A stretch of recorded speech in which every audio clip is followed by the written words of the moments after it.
I think what we really want is to be useful. We want to do work that matters. We don't want to do meaningless work. It drives humans crazy to do stuff we don't care about. But we all have this desire to do stuff. We want to contribute. We want to help people. We want to do things that we feel like are important. Paul Millard, welcome to the show. Excited to be here, Chris. I have been fully adopted by Texas now. So I went to a co-Wetzel country music rock concert in a stadium last night. People unironically wearing cowboy hats. People unironically saying like dang and yeehaw. I'm one of the locals now. I think I'm the same. Me and my wife were saying we still have to go to a rodeo, and then we can probably say that. There's like a sequence of qualifications or trials that you need to go through. Yeah, precisely. How many cans of Lone Star have you drank? How many times have you said the word dang?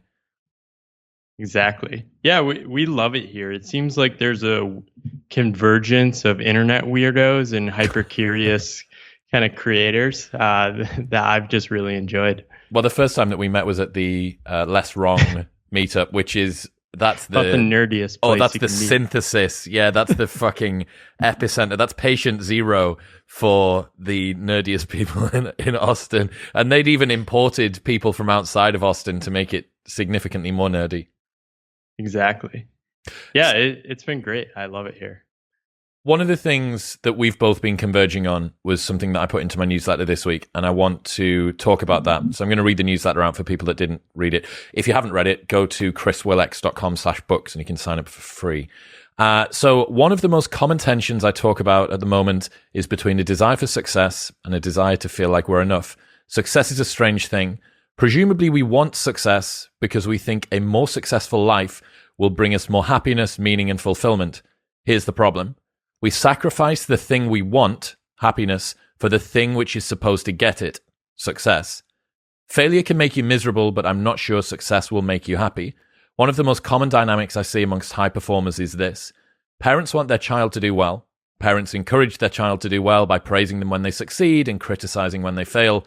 The child learns that praise and admiration is contingent on succeeding. That lesson metastasizes through early adulthood into I am only worthy of love and acceptance and belonging if I succeed. Now, powered by an internal feeling of insufficiency, this person is driven to achieve many things. They're prepared to outwork, out-hustle, and out-suffer everyone else because they're not just running toward a life they want, they're running away from a life that they fear. Success and progress ameliorates the feelings of insufficiency. Therefore, success and progress become prioritized above everything else.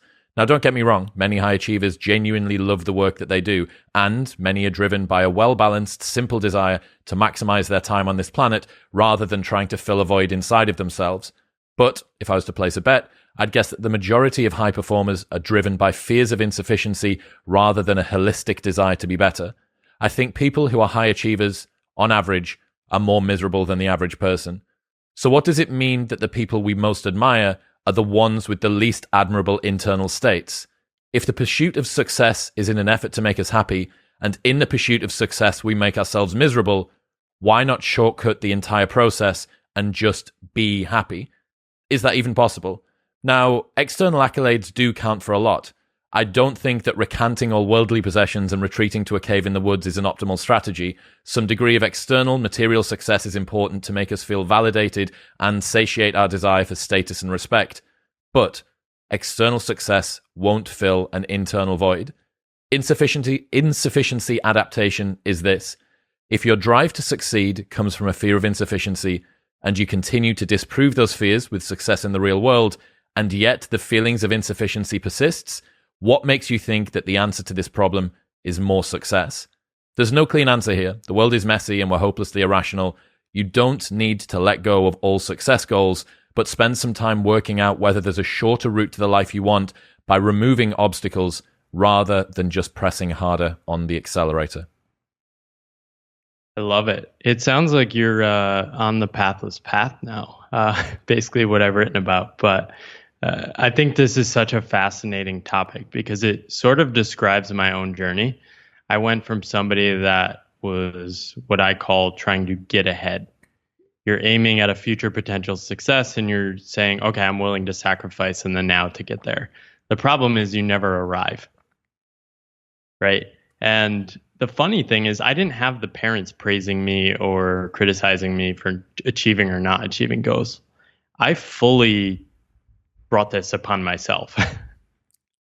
In college, I was just around people who had those parents, and I was like, ooh, they want all these things. I want what they want, right? Classic mimetic desire.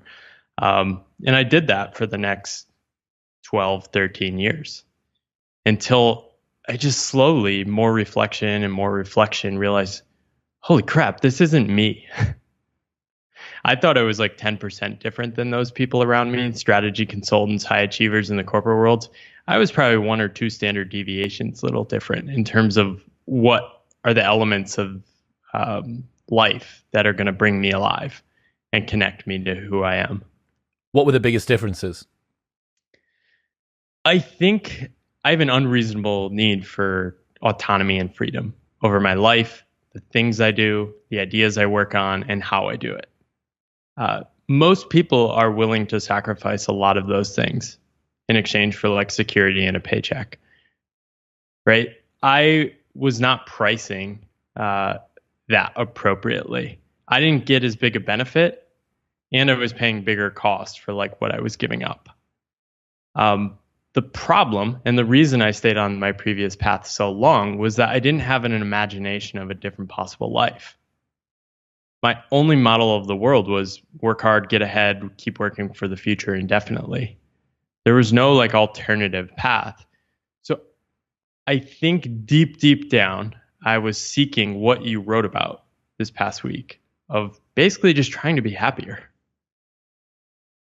And I didn't know how to get there, or I didn't have models. I had like role models of like people I admired who embodied that state. People like Seth Godin, later in life, creative, fully alive and engaged with the world. I had no idea how to get there though. It just, his existence was like, that's possible. That seems worth trying to figure out.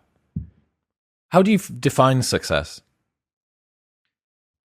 Right now, it's something that probably doesn't make a lot of sense to people. It's basically the space and freedom and possibility to continue doing the things that bring me alive or connect me to who I am. The thing that's interesting, obviously we're both in Austin, and Austin has its share of asceticism and sort of new age spirituality. And, you know, the pushback against the default desires, the reprogramming of your wants and needs to be the things that genuinely do bring you alive. You know, this isn't anything new, but I do think that when you frame it within wantrepreneur, nomadic internet, hustle culture world, I do think that it has a little bit of a new slant on it. Even if perhaps it's moving in the same direction, the language is very different. Agreed. When I left my job, I just wanted to escape work. I was very similar to like FIRE people who just want to like solve life on a spreadsheet and hit exit, right? And then we're done with work. We've solved that. I don't think that's how life works. So I wanted to escape work. I kind of ran away. I tried to limit the amount of work I was doing at first. I went to these digital nomad locations. I went to beaches where I'd meet like Bitcoin people who did solve the financial problems, or people who had exited from startups and had more money than they needed. The thing is, nobody actually wants to sit on a beach. I think what we really want is to be useful. We want to do work that matters. We don't want to do meaningless work. It drives humans crazy to do stuff we don't care about. But we all have this desire to do stuff. We want to contribute. We want to help people. We want to do things that we feel like are important. What's your thoughts on the financial independence, retire early movement? It's not really caught on as much in the UK. I think it's probably because I think Americans oftentimes don't get that our labor market is bananas, especially at the high end. How do you mean? For like not for knowledge work, just like strategy consulting, for example. My friends I know in the UK doing the same thing at the similar level are just getting paid like 40, 50% less. Right. So part of FIRE is emergent from just this excess capital, both in like high wage knowledge professions and also the tech economy, where you're having people working at Google like making $400,000 a year. So they're just doing the math and being like, well, why am I even working? Right. But my take on the FIRE movement is overall net benefit. I think at a surface level, though, it sort of misses the point, which I think this is the biggest shift I've realized is like escaping work is not a good motive for life. Finding the work you want to keep doing is a more important motive.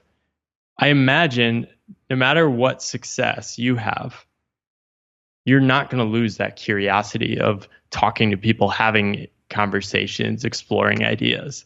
That seems so uniquely like you, right? You can't make it to 450 episodes unless that's like something like very authentic and emergent. Yeah, sometimes I do wish that I could switch it off. I think that my friends definitely do if they just want to chill out. And I'm like, dude, have you ever wondered about why it is that the sky's able to be pink and sort of dark at the same time? Have you ever considered about the reason why sugar tastes shorter spikes of sweetness as opposed to sucralose, which is like a longer bit? So yeah, sometimes I do wish that I could turn it off. However, I think that one of the things I realized upon reading some of your work about the financial independence retire early movement is that some people don't want to stop working, they just want a break. They don't need to quit work. They've just maybe pushed it a bit hard for a while. And it does seem people have a very binary view of a lot of things. And it's like, I either want to stop or I want to go. There's no in between. Right. I think one of the biggest net benefits to the world might just be a mandated sabbatical of 3 months once you hit your 30s. Are you saying the Mormons have got it right? Perhaps, yeah. They're doing it at like 18 years old, though, right? Yeah, fair point. But I don't know. They always seem more mature anyway. But we won't go down that rabbit hole. Yeah, I think I didn't realize this at first. When I left my job, what I realized quickly was that I had oriented my life in such a way that work was the primary mode of which I thought of myself as a person and how I related to everything in the world. Where I lived, who I hung out with, what I did, how I spent my time, when I was allowed to take time off was all dictated downstream of work. And when I left, I sort of had a little more freedom. And in that space, like I just had this hunch that like I needed to lean in even more. And 7 months after leaving my job, I decided to create my own like non-work sabbatical where I wasn't going to pursue any paid work. And what I discovered in that was when I started my podcast. That's when I started writing. That's when I started creating online. And I just found absolute joy in creating these things for the sake of themselves. And then meeting the people that were like, oh, hell yeah. And that was the first like hunch I had. And this is before like this whole current creator economy of like, there's all these paths to make money existed. It was like, I had this hunch that like, if I lean in this direction, I could create a better life for myself. Why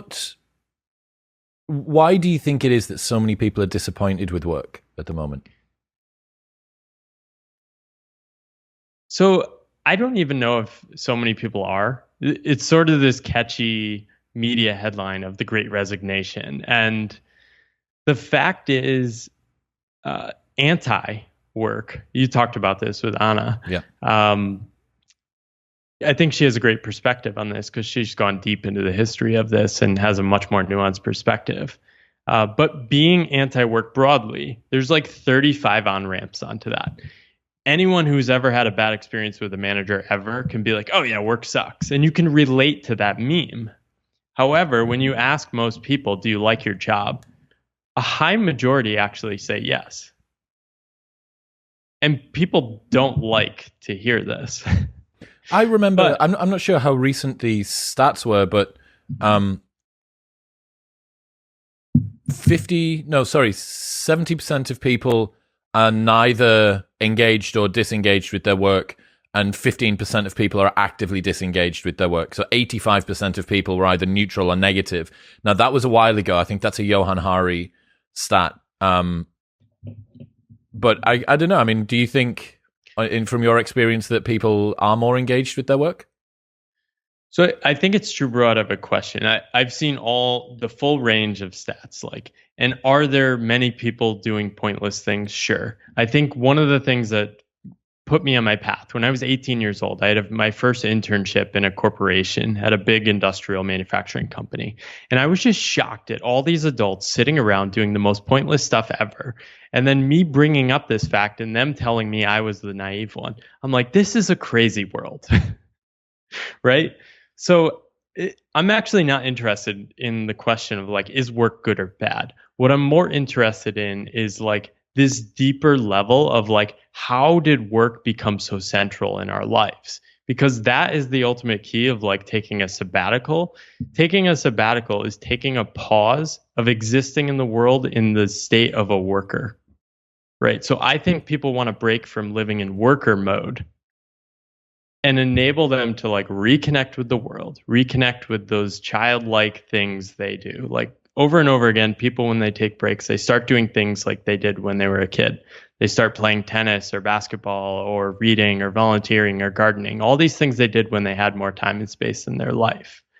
And that reminds them, oh crap, I'm not a worker. I have these other things. And then that's when people often can start pricing their time and freedom appropriately and start making trade-offs and saying okay, maybe work isn't going to be perfect, but I can at least figure out what are the things that matter and not compromise on them. Do you think that most people, or a big chunk of people, see their primary source of value to the world as being their job or their title or the work that they do? Yeah. Why do you think that is? I don't think that's always been the case. Yeah, I think so. We're always in relation to our economic system. In many ways, our economic system determines our consciousness, right? And whether we want it to be true or not, the way you acquire most things, food, shelter, everything, you have to pay for those things, right? So that's an economic system you're part of. So that influences how we think of everything. Right? We have all these phrases which we don't even think about. Time is money. Don't waste your time. Right? They're economic framings. Even just, I'm busy. Oh, I had a productive Sunday. Oh, what did you do on Sunday? Oh, I just did a bunch of laundry and stuff. It's why are we calling that productive? That's a little silly. Right? So we're so influenced by this. And then in Western countries, we've just had hundreds of years of this refactoring of work being a central aim of life. It wasn't until the Protestant Reformation that we started to look at work as the aim instead of this instrumental thing that helped us get other things. I think that's a really important point. That's a super important point. The fact that you can bypass work being a vehicle to get you the thing that you want, presumably, which is the ability to do what you want, when you want, with who you want, for as long as you want, and no one can tell you otherwise. Money is freedom. As far as I can see, that's all it is. At its best, or wealth is freedom, should I say, at its best, most sort of pure form. And if work is a vehicle to get that, now some people love their work and some people can be fulfilled by it, but for the people that aren't, you can forget the fact that you aren't massively invested into this work, existentially or emotionally, and yet still give it the same sort of fundamental magnetic tie between you and it, right? You become inseparable from your work, despite the fact that it was just supposed to be a vehicle to serve you, not for you to serve it. And I would even say that's sort of a limited definition of freedom.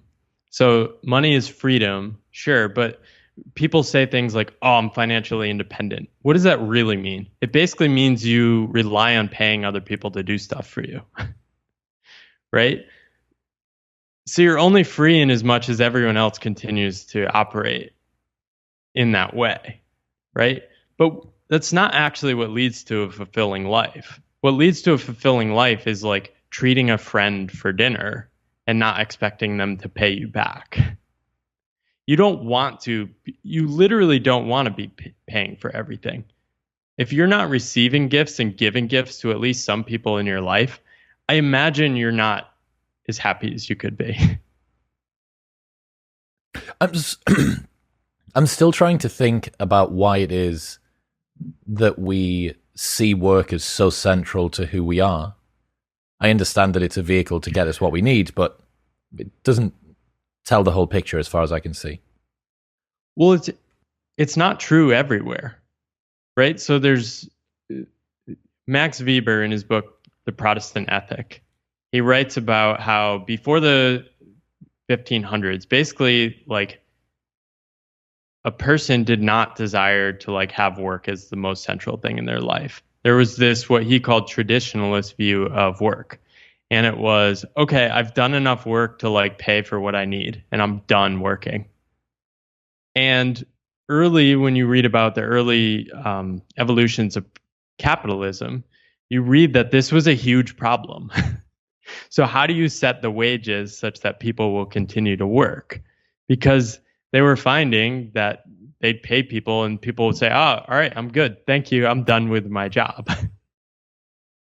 Right? So, and then you have people like Joseph Pieper writing after World War II. He wrote an amazing book, Leisure, the Basis of Culture. He's contemplating this question and he's saying, okay, we just had these crazy, terrible things happen in the world. And now everyone is just running back and throwing themselves in as like a worker and like pretending nothing happened. Like, why are we doing this? And his conclusion was that we kind of lost touch with this more ancient version of leisure.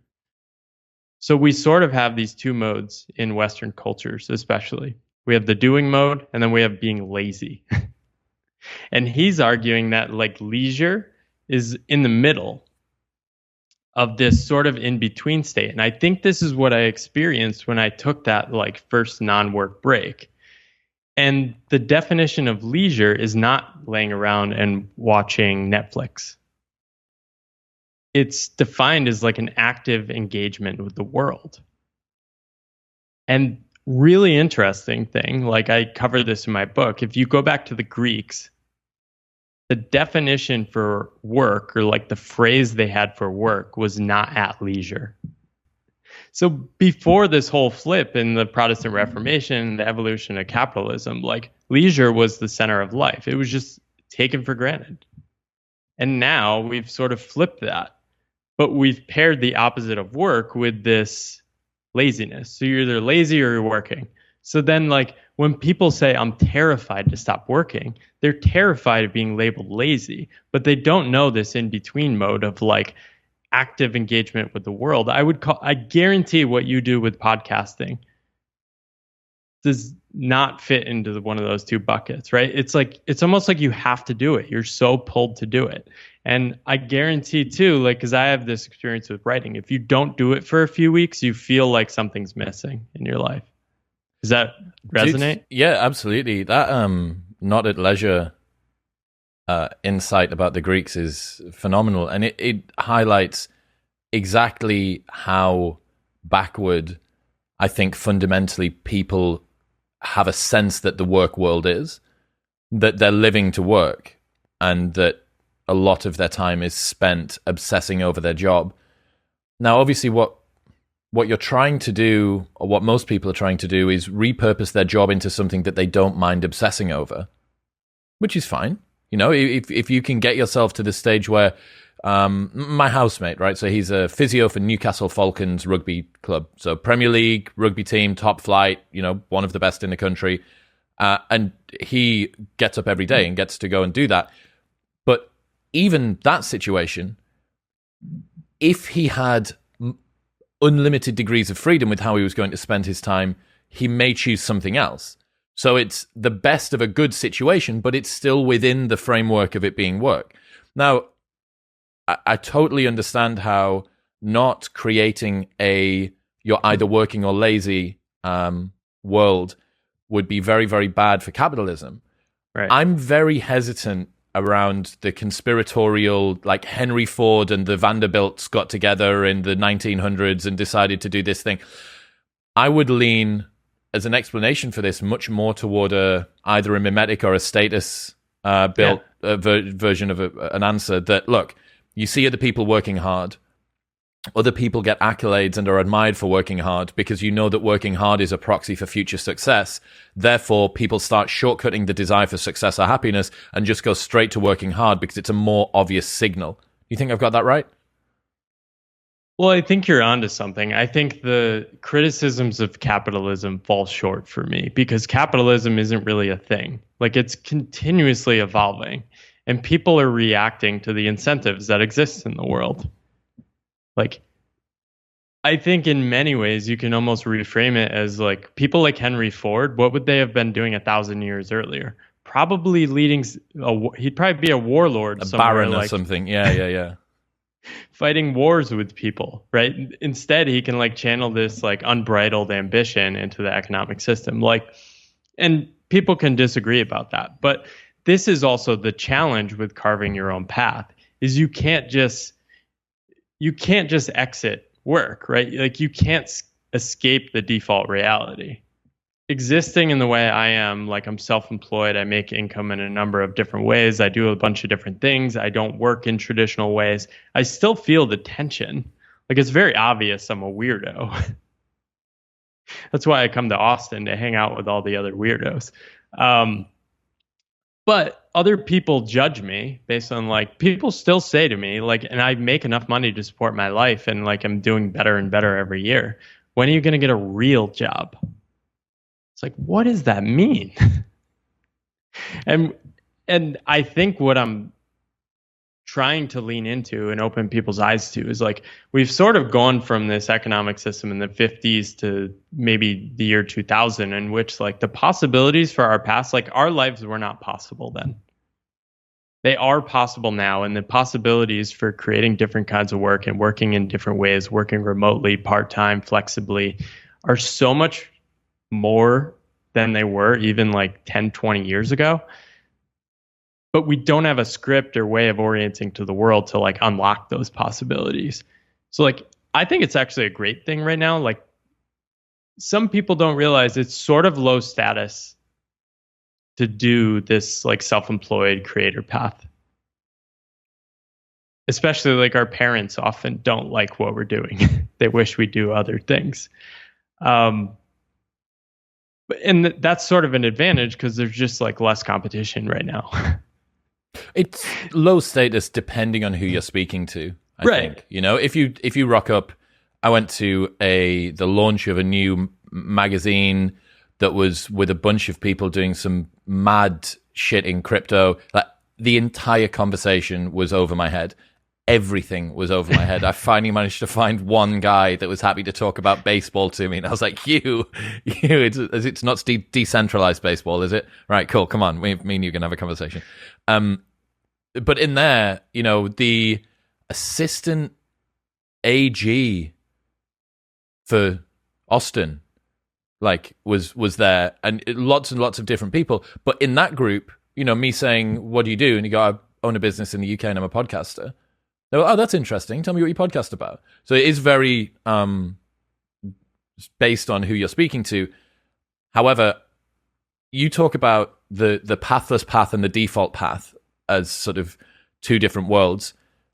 Are you hoping in future that the pathless path will no longer be pathless then? That it's going to be well-trodden enough that people actually can see some alternate routes that are laid out for them archetypally? Previous people have sort of laid out a route that they can take. I think what I'm trying to convey to people is it's worth softening our grip on the default path. How would you define the default path and what are the problems with it? So the default path is simply like the script we grow up with. Everyone in almost every country has a story of like how to be a successful adult. And it's typically like a very surface level story. Get a job, go to school, get married, have a family, get a job. And like the problem with these scripts is that they often only involve events that happen before the age of 35 and are categorically positive. So when anything goes wrong or you're thrown a curveball in life, we have no like story to orient to.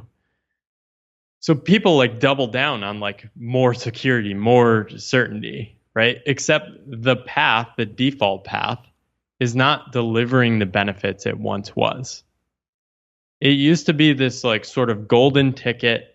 We had these like two-parent households. We have way less two-parent households now. This work at a company, they'll take care of you, they'll give you a pension. Nobody believes that exists anymore. Some people have it, very few do. And you could kind of afford a home on a reasonable salary and like buy it when you're 24, buy your next one when it's 27. That's not really possible as easily anymore. So like that path has gotten a lot harder. We don't have an alternative story to grip to. So we're sort of like stuck with that. And like, I think as we're shifting to this information age, like we have a lot of people in jobs that are like, I want to escape, but they're so scared because they don't really have a new story for like how to orient their life. So like my bold attempt is like the pathless path can be your story. And I don't want to convince everyone to take this. I'm really writing for like the people already on the unconventional path and saying like, hey, here's how I'm making sense of it and how in a way that's fulfilling and feels sustainable to me. I don't know if this will work for you. Beg, borrow, steal from all the principles I put out there and remix it, like write your own version of it too. But I've had many people tell me, oh, wow, I felt like such an idiot for years and now I don't feel so alone. How can people tell if this is for them? The majority of people that reach out to me, and I've had hundreds of curiosity conversations with people over the last 5 years. I just have an open calendar on Wednesdays and people can book calls with me. And this is how I kind of learn. The majority of those people know that the default path won't work for them. And they just want information. They want different ideas, different paths. And a lot of people just want friends. Like the best antidote to feeling like you're crazy and not able to fit in the default path is to find a few friends who are seeing the world in a similar way or moving in a similar direction. And that can be enough to kind of give you a confidence to move in a different direction. But that's often what people are seeking. They just want to feel less alone and that they're not so crazy for trying to figure out a different way. Is the solution then for everyone to just go work for themselves or work on their own or go freelance? I don't think so. I've talked to a lot of people, surprising number of people who know themselves, right? This all starts with self-reflection. Through self-reflection, I realized I needed an insane amount of autonomy over the work I was doing. Most people are willing to trade some of that for like certainty and a paycheck. Like jobs are freaking awesome. Our current iteration of jobs, think about people 100 years ago, they would have been like, hell yeah. You're going to give me a steady paycheck? I don't have to worry about like the next crop, if it's going to grow or not.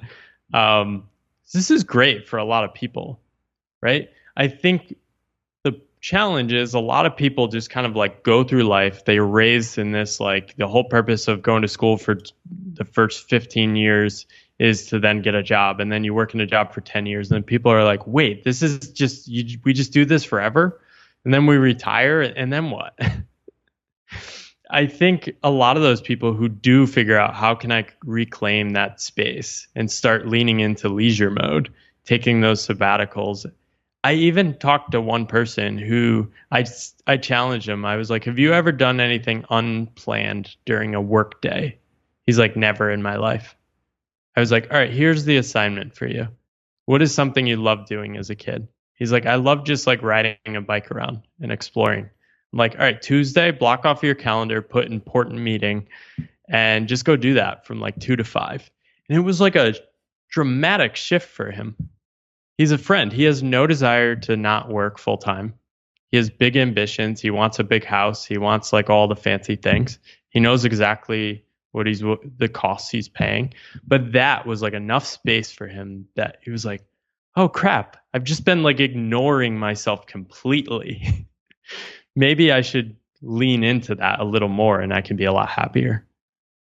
What do you talk about the limits of ambition? Obviously, a lot of people are very ambitious. This is one of the things that drives them.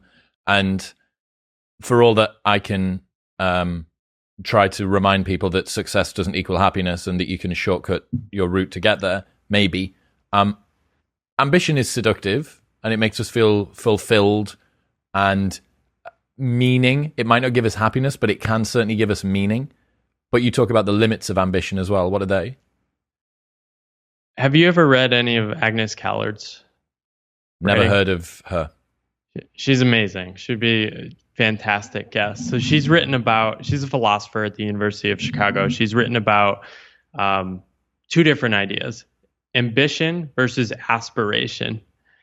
And she says that ambition is basically aiming at something which we already value, right? So I want to be a famous YouTuber. We already value being a famous YouTuber. So she would argue, and there is space to like learn new things along the way, but she would argue, given that we already know what how we value that and that we value it currently, there's not as much to be gained on the journey. Whereas like an aspirational journey is like we're aspiring to be a certain sort of person, shift to a different life stage, shift to a different mode of being. It's a little more vague. It's harder to articulate. A lot of people have this, like a deep down like gut instinct of where they're headed and who they want to be. And the values, instead, we don't really know what we're going to come to value. So one example is like, I mean, you could say like, I want to be somebody that like appreciates wine. Or actually, let's go sports, because like the nerdy the nerdy tech people we hang around with don't talk about sports enough. Right? So I love basketball. I grew up loving basketball. Read everything, absorbed it, played all the time, know all the players. I still follow the NBA closely. I just love it. When I watch a game and like, I remember like, do you watch the NBA? I watched March Madness a lot this month. Yeah. It's been great. So I watch a game and like sometimes you just see freaking beauty on a court, right? And it's just like, oh my gosh, this is perfect. Like I'm in love with watching this game. And I can't articulate that to someone. You would actually need to spend like an enormous amount of time learning to come to appreciate the things I already appreciate about basketball. And you don't get into learning to appreciate basketball knowing what you value already, right? So applying this to like our life, like Mark Maron and Bill Simmons, they were very early in the podcasts. Almost everyone said podcasts were stupid. Bill Simmons was at ESPN and they were like, we don't even want to like support this or run ads on it. He was in that because there wasn't an outcome of like being a successful podcaster, right? So there was a lot of space for like serendipity and like learning to value different things. And he probably had a really meaningful journey learning to become a podcaster. Compared with like now, people are like, I want to be a successful podcaster. They're almost like shortcutting the space for what makes the journey fun. So I do agree. And I think that although it's not the default path, it's also not a pathless path. It's right. A non-default but well-trodden path. That being said, not everybody, and I'm probably a pretty good example of this, man. Like, I don't have an unlimited amount of creativity in me. You know, I like orderliness in my life. I like a degree of predictability. It's why I'd never be a good trader, because if my financial assets were getting dragged around at the mercy of the market, I wouldn't be able to focus on what I was supposed to do. So I think that what we're talking, or what it sounds like to me, what I've got in my head is it's kind of like a spectrum. So we have on one side, we have default path. On the other side, we have truly pathless path, right? Aspiration. Yes, aspiration. But in between that, we have sort of varying degrees of people doing things that are non-default but well-trodden, then even less default and even less well-trodden, right down to I'm going to completely free flow my life into whatever it is that I want to manifest. Yeah, I think for me it's like a journey of like detaching from like I'm going to trade off everything for these future ideas, or like I want to be an identity. I want to be a startup founder. Instead, like just getting rid of all those scripts and memes and ideas, like meaningful work and all these things, and like figuring out, okay, what are the things that I'm driven to do? What are the things I'm excited to do? What are the things that when I experiment and try them, I keep wanting to do them? Like writing is one of those things that emerged for me. I really love it, right? Now, then once you figure out what you want to do, you can then start leaning back in the other direction. And I think this has been my journey over the past couple of years. I've kind of like, I was so scared of creating another job for myself when I left my job. And I had to lean so far in the other direction to like distance myself from that. And then through that, I gained the confidence. It's like, okay, now I know like the mix of activities and things that drive me and like the things I'm not willing to do, such that I'm probably not going to burn myself out. Now I can lean back more into the ambition direction, right? So I wrote a book last year, right? You have to be a little ambitious. No small task, man. It's a crazy thing to do. But I knew I liked writing enough that it was a very natural next step. So I was starting with like what I enjoyed doing. Writing the book was thrilling. I loved it. It's so much fun. One of the most meaningful creative projects of my life. I'm guessing that's kind of like a similar progression for you. Like, I mean, I saw your video with Jordan. It's beautiful. Like it's a work of art. Like that's ambition, but you're leaning into somebody you already know. Like it was probably beyond where you were slightly, right? Challenged you. But you knew that was something you wanted to lean into. That was true to you. Yeah. It is an interesting blend. You mentioned there a word that you use a little bit, which is meaningful work. What do you think about the idea of meaningful work? I think it's not a useful meme for a lot of people.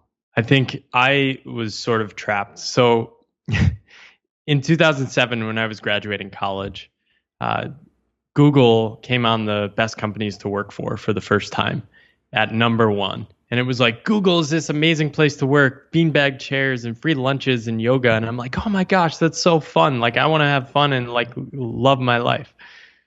And for the next 10 years, I basically just kept jumping job to job, trying to find that like dream job. What I didn't realize is that it didn't really matter like what I did. It was the how. So it's like the being mode of like, how am I showing up and spending my time? Right? I have no idea if I would have liked working at Google. I like technology, but would I have liked all the meetings and like the kind of people I work? I don't know. So meaningful work, there's this amazing paper from MIT, or the MIT Sloan Review. It's from the University of Sussex. Two researchers looked at what actually gives people meaning at work.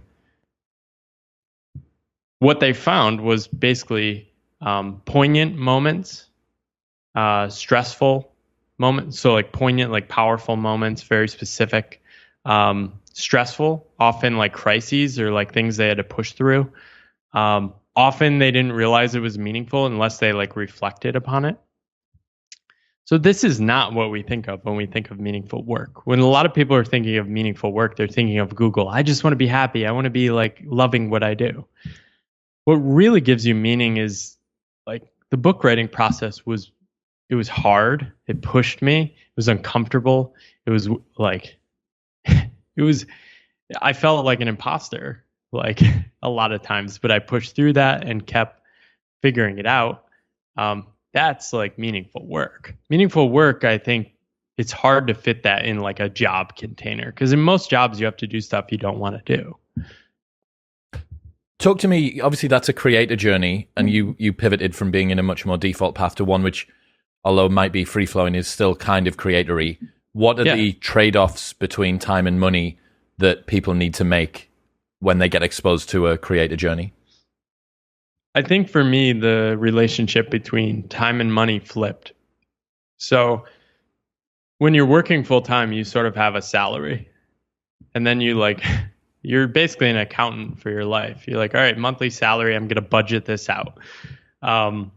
Whereas this seems so obvious now, but it was shocking to me a couple months after quitting. It was like my first couple of months, I didn't make any money. And I was quickly realizing everything I spent, I had to earn, right? It's like, oh, this great ramen place down the street. I was living in New York City when I left my job. It's like $22. It's like, maybe I don't want that. Like, maybe I don't want to work the $30 to earn that bowl of ramen, right? Do I really value that bowl of ramen and like eating out every night? So it sort of made me like refactor and revalue everything I was spending my money on. So like instead of saying, okay, I have this bucket of money, I'm just going to spend it, I don't care what the hell I do. It was like everything was like I was auditing every expense in my life. Okay, is this bringing me value? And what I started to realize is that I just really valued my free time. I valued it at such a high amount that I was willing to lower costs in other aspects of my life. And I just kept leaning into that space. So, and I still think this way. Everything I do, it's like, okay, if I'm going to join a gym and pay $200 a month, what does that actually mean? That means I have to earn an incremental like $3 or $4 grand a year to pay for that. Is that worth the trade-off? Or can I leave that space open of work I would otherwise have to like push for, or try to get consulting gigs for, to leave that for creative projects? So the work worth doing for me is like the writing. I love the writing, but writing doesn't really pay the bills. So I want to protect that space for the writing though, and like creating and podcasting and doing these experiments. Because over the long run, over the next 25 years, I know those are the things that are going to energize my life and make it worth living. There's that story from the E-Myth Revisited about a lady who starts baking cakes, I think. So there's this woman who loves baking, loves making cakes, decides that she's going to start doing it, and then just the classic solopreneur journey. Some of her friends want her to bake cakes for birthdays. Then she starts doing weddings. Then she decides that she's going to get a little store. So she gets a store, and then she gets some staff because she needs some staff to work at the store. And she's baking, but then she spends a bit less time baking because she needs to manage the staff and she needs to make sure that the accounts are done. And then she gets super, super popular. So she gets an even bigger store. And then she gets a deal to be able to start selling these to supermarkets. And before you know it, she doesn't even remember what the smell of a cake is like. She hasn't baked in months, and she spends all of her time managing and doing stuff. And I think that, again, this unbridled ambition that people have often takes them away from the thing that they actually want to do. And you even see this, like, forget all the existential meaning conversations. Think about it from a pure business perspective, that a lot of the time in a sales organization, a great salesperson naturally wants to move up, but that great salesperson might not be a tremendously good manager. So you lose a good salesperson, gain a shitty manager. That person no longer has mastery over the things that they do. They're not built to do that. But because we have this sort of single vector of, I need to be moving forward, I must progress like this. And I think that trying to offer people alternatives of, look, how can you take this skill set and perhaps move it elsewhere? There's never been as much opportunity for you to go and do things. And again, we're speaking to a very specific type of person here, right? You know, it's not the person who has a bunch of responsibilities and I've got to put food on the table for the family and stuff like that. Like, you know, do what you got to do. Like, if you've got to get that grind done, then sweet. But for the people that this does resonate with, that say, I do think that maybe I'm built to do something different than I am now. I have this disgruntled, unsatisfactory burbling somewhere inside of me, but maybe they're lacking courage or bravery or direction or a first step. What would you say to those people? Practical steps or just things to lean into in themselves that's going to give them that bravery and that courage to decide to do something a bit different? The reason I wrote my book is that the stories I read about people quitting their job were fake. Like they were too simple. And I've noticed this impulse in myself, and it's why I started writing about it a few years ago, is that when people ask, tell me about the moment you decided to quit your job. And then all of a sudden you're like, oh, maybe this moment. And then I had the courage to leap. My experience was a slow fumbling towards quitting my job, of like slow and painful years of realizations, silly experiments that didn't quite make sense unless I looked back. And then all of a sudden I reached a point in which it was like obvious to quit. But even like as I was quitting, I didn't have this like idea that like I was headed towards this something else, right? So I think what I often have people do is like, I did this in a course I used to run, have people do an action challenge. What's something in a week that can get you out of your comfort zone that might give you some information about what to do next? So I call this approach ship, quit, and learn.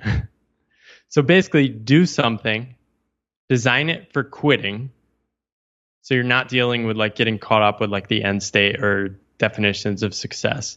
And the only point is to learn what to do next. Give us an example. So if you want to start a podcast, buy a mic, sit down with yourself and record an episode for 10 minutes saying why you want to do a podcast and publish it. And then just see how it feels. And then figure out, what do you do next? Right? And I think people miss this. Like they probably look at you with the podcast and they're like, I have to have the same setup as him. It's like, no, go back to his first episode. He's sitting around with his buddies. Sucks dick. I'm gonna. No, it's beautiful though, because that's how everyone starts. This is the great thing about the internet, is you can see the full journey. Trajectory. Yes, dude, I say this all the time. You know, you can go back and watch Rogan on exactly some potato. So yeah, it's awful. He's like, the first 10 minutes of it is him trying to get the internet to work. And they're looking at they can't work out if it's going on. You're way, way, way ahead of where Joe Rogan was when he started. And look at where he is now. Yeah, that's a really good thing. I also very much appreciate the open honesty around it not being a fairy tale penny drop about anything. People ask these questions. I remember Love Island, they used to say stuff like, so what's your type? And what what they meant by what's your type is, what are the narrowly defined physical characteristics that you look for in a girl?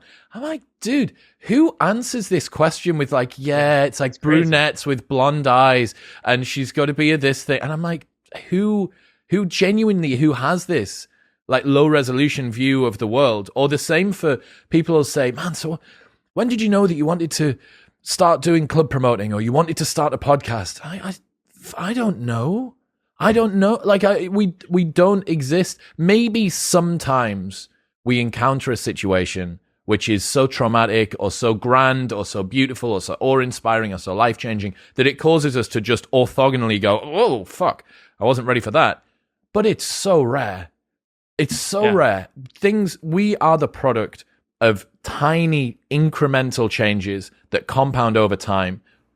It's the same as asking somebody, when did you get old? Like one day at a time.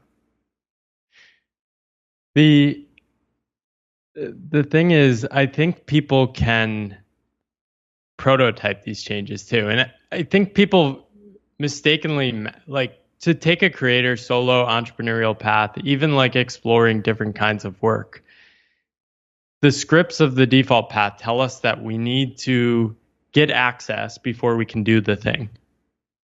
Right? We need permission from a gatekeeper. We apply to a job such that we can then do the job. The reality of the world now is we can often just start. And instead of aiming at like an identity, a lot of people, like, this whole creator path is like now legible. Whereas like I'm talking to people at big tech companies and they're like, I want to be a creator. And I'm like, well, what do you create? It's like, well, I want to write. I'm like, have you written anything? They're like, no. I'm like, you should test that first. You should like give yourself a 1 month challenge and see if you write every day for a month. Do you actually like that? And that was what I had been doing without knowing it on the side. Like I was writing on Quora for fun and I was writing publicly, and then people were reaching out based on what I was reaching out. And like I was really just practicing the things that I would eventually end up doing. But I didn't leave with like, oh, I'm going to become a writer or creator. Yeah, realizing the price that you pay to do the thing that you want to do is a pretty important insight, because a lot of the time, being a rock star sounds fantastic, but touring whatever shitty country you're from in the back of a cheap camper van for 5 years, barely earning enough money with no promise that this is going to work, and having to master your own records and having to learn about mixing down. Like, dude, it's not standing on a stage and playing songs. It's arguing with your bandmates over who's going to drive the van home. Like, that's the reality of being in a rock band. And I'm close with the guys from Bring Me the Horizon, and like hearing them talk about the first few years of them, and they rose to pretty quick prominent fame. And even with them, like, the first few years are like unbelievably primitive, and they've just released a song with Machine Gun Kelly and Ed Sheeran in the space of a month. Amazing. And that's the world that they started in. And you go, okay, like Conor McGregor as well. Maybe less so now because he's kind of gone a bit mental again. But the Conor McGregor of 5 years ago, when he was king of the world, people looked at that and said, yeah, I want that. And you go, okay, well, what do you think that was like for him living in his parents' attic on Irish, like job seekers allowance with his missus, no idea if it was going to work, rolling the same sequences day after day, throwing the same combinations day after day, endless drills, endless training sessions, living on benefits. Like, that's what it is. That's his life. That's the life that it is. And it's only in retrospect when you can see success that anything, that glory is to be found in those first instances. So yeah, I think working out, trying to find that intersection of a price that you would be willing to pay. That's a good place to start. I was calculating how much income I probably gave up over the last 5 years of stepping off this path. It's conservatively $1 million. But my first like 6 months, I did freelancing, and I proved like, okay, I can make money. I can make this work. And then I was quickly drawn to like this creator stuff. And over the next 18 months, I made about $20,000. And I was like barely making ends meet. I was burning down savings. I moved abroad to save money. I was like so anxious about finances. But I, in those months, found work worth doing. And after that, I was basically willing to go to war to protect that opportunity. That seems like that matters. Like, and I think I wrote my book because I want to tell people that, like, if you find this stuff and you think it's important, that matters. Will you be able to get paid for it? I don't know. I don't know how to do that. I'm not a rock star, hyper ambitious person that can just monetize everything. But might it lead you to a life that is energizing, where you feel alive, where you feel connected? It might. And it might suck in the short term, but it might also be worth it. Two things that I've got in my mind. First one is a lot of people that I know are converging on this same stuff. That blog post of mine was before I'd read your book, and yet it converges perfectly. Look at Chris Sparks, man. Chris, former online number 4 poker player on the planet, productivity coach. Like, he sharpens the bleeding edge of the most ambitious people on the planet.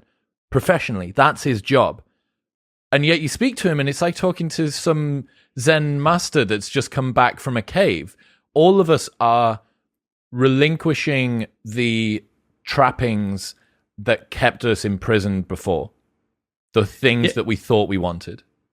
Yeah, it's funny talking to Chris.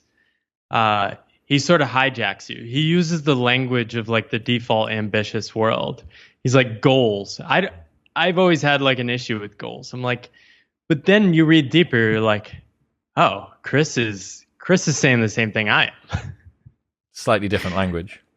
And he's even deeper because he's going to like these depths of like values and like what really matters, and like using it to harness people's like natural drive.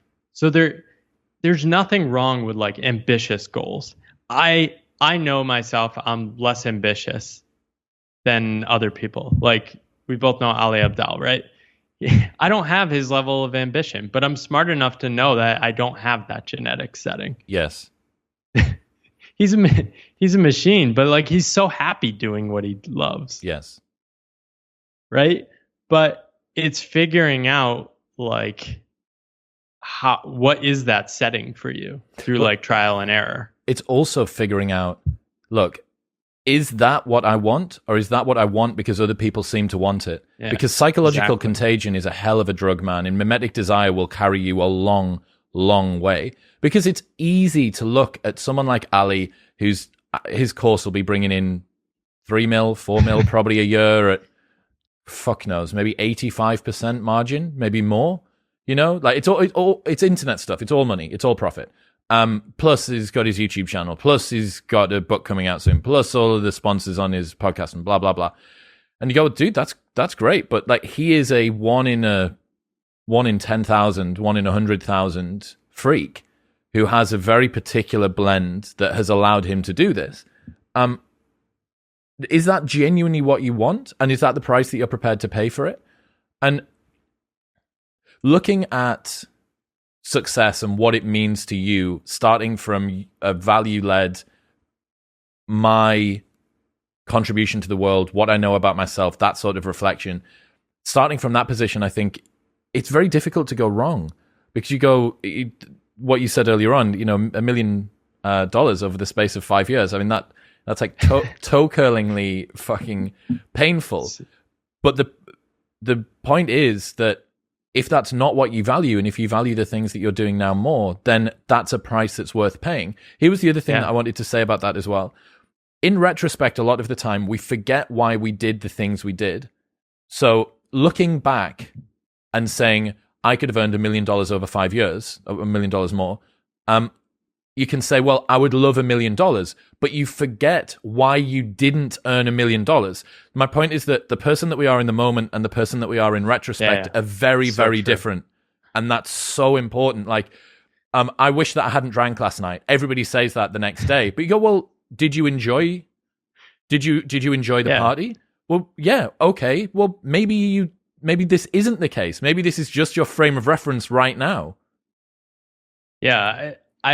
When I look back, I actually couldn't continue working in that job. I had reached a breaking point. I had burned out. And I think one of the advantages I've had on my current path is that I burned out. And I had reached some level of success that I sort of knew like that wasn't what I wanted. I didn't want to be trading my time for some future payoffs in other people's eyes. I wanted to find that internal driver of success because I had a hunch it would be more sustainable. That has mostly panned out. And I now just like, I don't trust like automatic success memes. I've been doing online courses since 2018.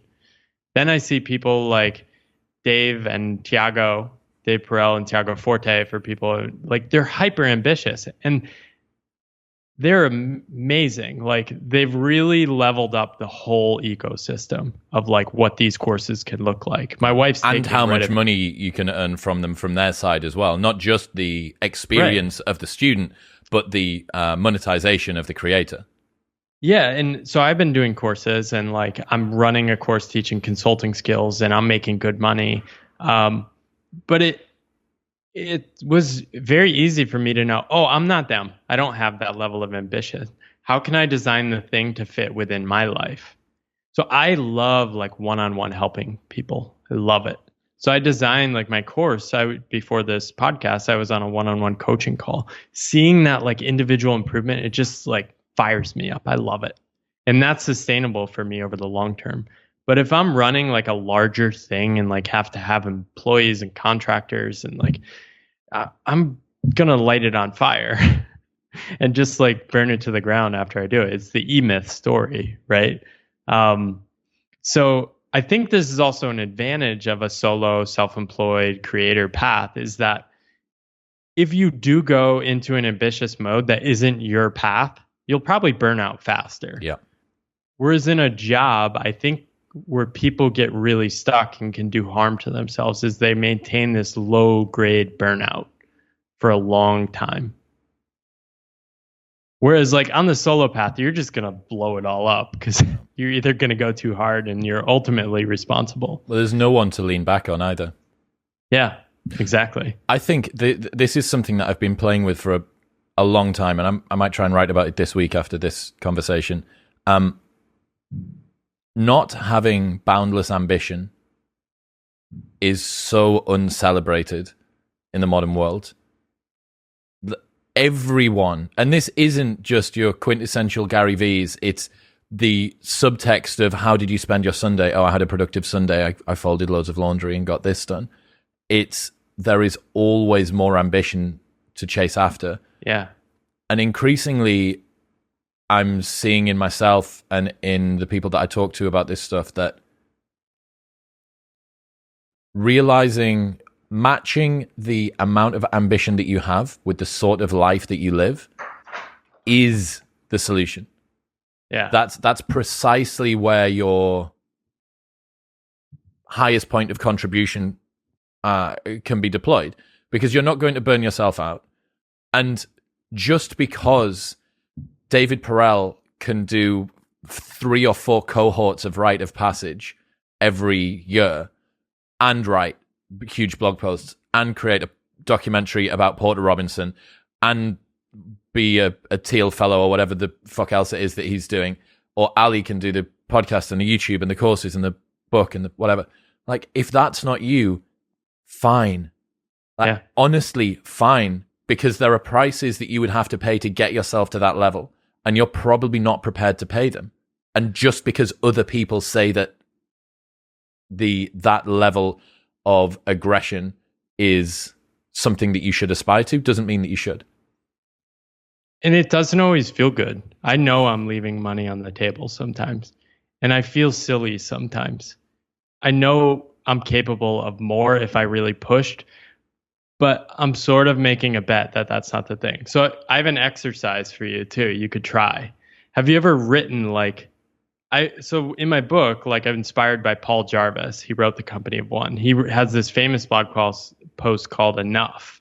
So I basically just wrote a paragraph of like, what is enough? Trying to like hold myself responsible. I can read it if you want me to read that. So, yeah. So also Derek Sivers' quote, amazing on this. Are you helping people? Are they happy? Are you happy? Are you profitable? Isn't that enough? It's like so good.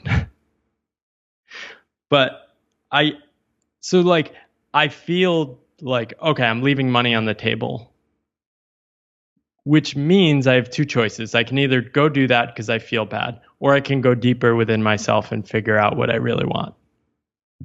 So like, I try to just reflect, and like, I'm always revisiting these things and redoing it. So like, for me, this is like, enough is knowing that no amount in my bank account will ever satisfy my deepest fears. It's knowing that I have enough friends that would gladly open their door and share a meal if I was ever in need. It's the feeling that I've been able to spend my time over an extended stretch of time working on projects that are meaningful to me, helping people with a spirit of generosity, and having space and time in my life to stay energized to keep doing this over the long term. Enough is seeing a clear opportunity that will increase my earnings in the short term, but knowing that saying no will open me up to things that might be even more valuable in ways that are hard to understand. Enough is knowing that the clothes, fancy meal, or latest gadget will not make me happier, but also buying such things won't mean I'm going to end up broke. Enough is having meaningful conversations with people that inspire me, people that I love, or people that support me. Dude, what a way to finish. Let's leave it there. Paul Millard, ladies and gentlemen. If people want to buy the book or find out what you do online, where should they go? Yeah, think-boundless.com, or just Google Paul Millard. I'm pretty easy to find, only one with an internet presence. Nice. Pathless Path will be linked in the show notes below as well. Dude, I really appreciate what you do. I appreciate you. Thank you for making me feel very welcome here in Austin as well. I'm looking forward to catching up soon. Awesome. Thanks, Chris. What's happening, people? Thank you very much for tuning in. If you enjoyed that episode, then press here for a selection of the best clips from the podcast over the last few weeks. And don't forget to subscribe. Peace.